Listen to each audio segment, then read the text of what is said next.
राजा विक्रमादित्य उज्जैन के महान प्रतापी सम्राट थे। एक बार तपस्वी योगी ने उनसे कहा, राजन, तुम्हें इस बार जो बेताल लाना है वह सामान्य नहीं। यह बेताल पिशाचवन के मध्य उस पुराने खून से सने नीम के पेड़ पर लटका है। राजा बिना डरे तलवार हाथ में लेकर उसी रात उस शापित जंगल की ओर चल पड़े, जहां अंधकार खुद भी डर के मारे छिप जाता था। पिशाचवन में प्रवेश करते ही कुत्तों की गुर्राहट सुनाई दी, पक्षियों की आवाजें बंद हो चुकी थीं और अचानक हवा सर्द हो गई। नीम के पेड़ पर बेताल उल्टा लटका था और उसके आसपास हवा में मृतकों की आत्माएं भटक रही थीं। राजा ने बेताल को उतारा। वह फिर हंसा। राजन, अगर रास्ते में बोलोगे तो मैं फिर उड़ जाऊंगा, लेकिन रास्ता लंबा है। सुनो आज की कथा, नरसिंहगढ़ और रक्त भोजनी की कथा। नरसिंहगढ़ मध्य भारत का एक वीर नगर था।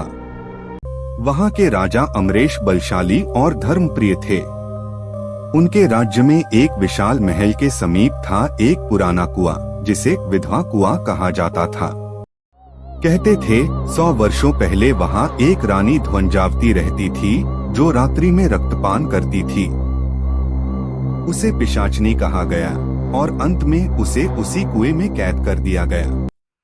पर शाप यह था, हर शताब्दी में एक बार जब रक्त की पूर्णिमा आती है, ध्वंजावती फिर से जागेगी और 7 कुंवारी कन्याओं का बलिदान लेगी। विक्रम की यह कथा उसी समय की है, जब 100 साल पूरे हो रहे थे और राज्य की कन्याएं अचानक गायब होने लगीं। राजा अमरेश ने अपने सबसे बहादुर योद्धा यशवंत को यह रहस्य सुलझाने भेजा। यशवंत ने देखा कि कुएं के पास रात को लाल धुआं उठता है और फिर एक कंटीली साड़ी में लिपटी स्त्री प्रकट होती है। उसकी आंखें खून से लाल थीं और वह बोलती नहीं थी, बस राग गुनगुनाती थी, जिससे कोई भी लड़की सम्मोहित होकर उसके पास चला जाता। यशवंत ने खुद को बांध लिया और रात को वही राग बजाया। रक्तभोजनी ध्वंजावती बाहर आई। तू क्यों आया है पुरुष? क्या तू मुझे मुक्त करेगा? पर अचानक वह हवा में उड़ने लगी और यशवंत को कुएं में खींच लिया। वहां नीचे हजारों नरकंकाल थे और बीच में एक सिंहासन, जिस पर रानी ध्वंजावती बैठी थी। ध्वंजावती का इतिहास भयावह था। उसे उसके ही पति ने बलिदान में चढ़ा दिया था, एक अमरता के प्रयोग के लिए। पर वह मरने की बजाय शापित जीवन में बदल गई। अब हर शताब्दी में वह किसी कन्या की आत्मा पीकर जीवित रहती थी।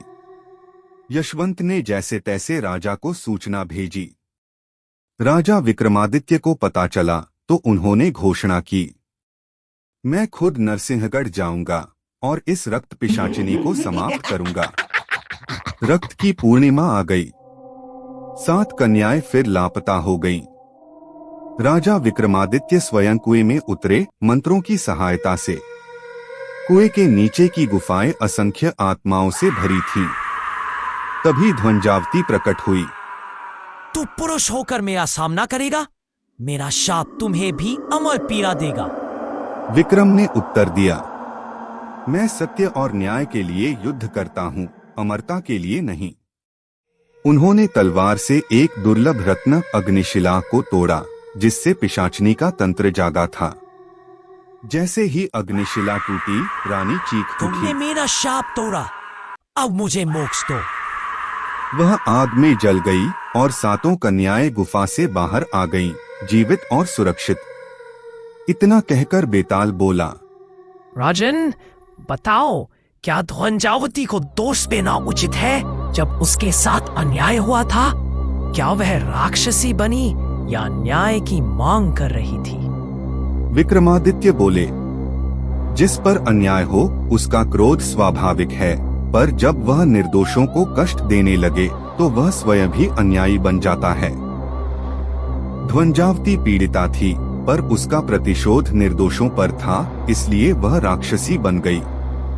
बेताल हंस पड़ा। रही थी एक बार फिर तुमने मेरी जटिल पहेली का उत्तर सही दे दिया राजन, लेकिन मैं फिर उड़ता हूं। और वह हवा में गायब हो गया।